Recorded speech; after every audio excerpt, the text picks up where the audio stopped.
Constitution to order. Hearing for today is on politically violent attacks and the threat to our constitutional order. I'll give my opening statement, then we'll go to the ranking member, and then after we might do a second round of opening remarks, introduce the witnesses, swear you guys in, and then get rolling with questions. For the past 15 months, political violence has been a constant fact of American life. We've seen arsons and bombings, armed ambushes and assaults, sniper attacks and mass shootings, riots, and violent mobs on our city streets. We've seen assassinations, we've seen murder, we've seen death. None of this is random. It's organized, coordinated political terror. The people behind this violence are not common street criminals. They're not driven by money or drugs or gangland turf disputes. They're determined, militant extremists who wield violence for political ends. They know that their vision would never win at the ballot box, so they've chosen terrorism instead. They know their ideas could not win in the marketplace of ideas, so they shoot up the marketplace.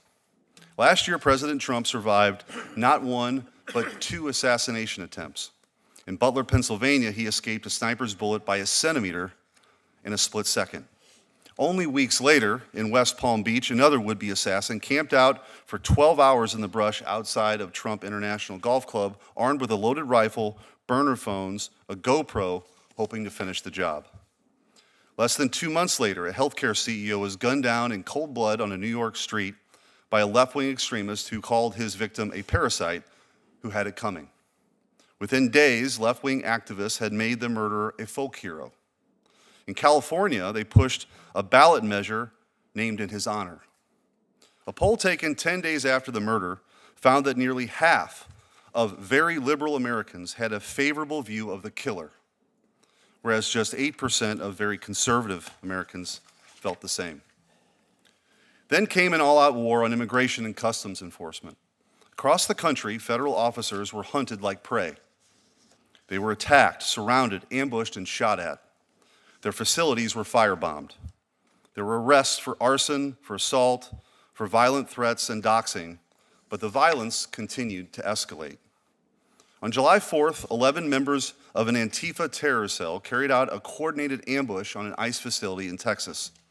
They arrived in 2 vehicles, loaded with semi-automatic rifles, handguns, Molotov cocktails, body armor, and encrypted radios. Their gear was painted with a circle A for Antifa. They detonated fireworks to lure officers out into the open and then opened fire and kept shooting until their guns jammed. One cop was struck in the neck and critically wounded while racing to respond. Just 3 weeks later, a transgender shooter entered a Catholic elementary school in Minneapolis and opened fire on hundreds of children while they prayed. Dozens were wounded. 2 little children, a 10-year-old girl and an 8-year-old boy, were killed. The shooter marked his guns with slogans like, "Where is your God now?" and posted videos using an image of Christ for target practice. 2 weeks after that, Charlie Kirk was murdered while speaking to students in Utah. The killer told friends and family he did it because Charlie was full of hate. Social media exploded with gloating celebration. Thousands upon thousands of people, journalists, professors, and government employees could not contain their glee that a father of 2 young children had been gunned down in broad daylight. When Americans gathered to mourn him, they were attacked there too. In El Paso, an arsonist set fire to a church holding a vigil in his memory. A week later, a man opened fire into an ABC news station in Sacramento, just days after the network suspended Jimmy Kimmel's show. Police found anti-Trump writings in his car and a handwritten note that read, "Patel, Bongino, and Pam Bondi, they're next." And just last week, an anarchist radical was arrested for placing a $45,000 bounty on Pam Bondi, posting an image of the Attorney General with a sniper dot on her head. The caption read, "Wanted, dead or alive, preferably dead." A week after the ABC shooting, a sniper opened fire on an ICE facility in Dallas, killing multiple people. Investigators recovered shell casings etched with the words, anti-ICE. And this month, a man who flew across the country to murder Justice Brett Kavanaugh received a sentence of just 8 years. He brought a gun, ammunition, a knife, duct tape, and zip ties to kill a sitting Supreme Court justice in his own home while his wife and kids were present because he didn't like the way he might rule on gun control or abortion. This is the nature of political violence in America today. It's driven by a system far larger than the people who commit the act itself. We've seen this system in action. We have not forgotten what happened in 2020. 5 years ago, violent mobs burned and looted their way through our cities. The press called the riots mostly peaceful, though. Ivy League academics celebrated them as righteous acts of resistance. The wealthy corporations in the world donated billions to keep them going. Vice presidential candidates bailed rioters out of jail. Prosecutors declined charges. Judges released arsonists and anarchists just hours after their arrests. The same public health experts who banned funerals and shut down churches declared mass protests justified because racism is a public health crisis. Politicians reserve their outrage not for criminals torching police precincts, but for the officers trying to defend them. The largest cities in the nation slashed their police budgets by hundreds of millions of dollars, unleashing a deadly wave of violent crime on a scale not seen in decades, the largest single-year increase in murders in more than a century. The activists on the ground claim to be revolutionaries fighting the powers that be. But the truth is, they were backed by the full force of the ruling regime. The mobs that torch cities, the radicals who ambush ICE agents, the activists who terrorize judges at their homes, all of them are foot soldiers in the same regime. A regime whose foundational ideology is that we're born either as victims or oppressors, and it is the duty of revolutionaries to impose their vision of equity upon us all. This sustained campaign of violence is explicitly and specifically political. It is motivated by a distinct and fanatical ideology, rabidly anti-American, anti-Western, and anti-civilization itself. It is a worldview that indicts the United States as an illegitimate nation born in evil. By now, most Americans have heard this language. It has dominated our public life for years. These are not fringe ideas any longer. They have not just been tolerated, but actively embraced, repeated, and amplified through the largest megaphones in our country.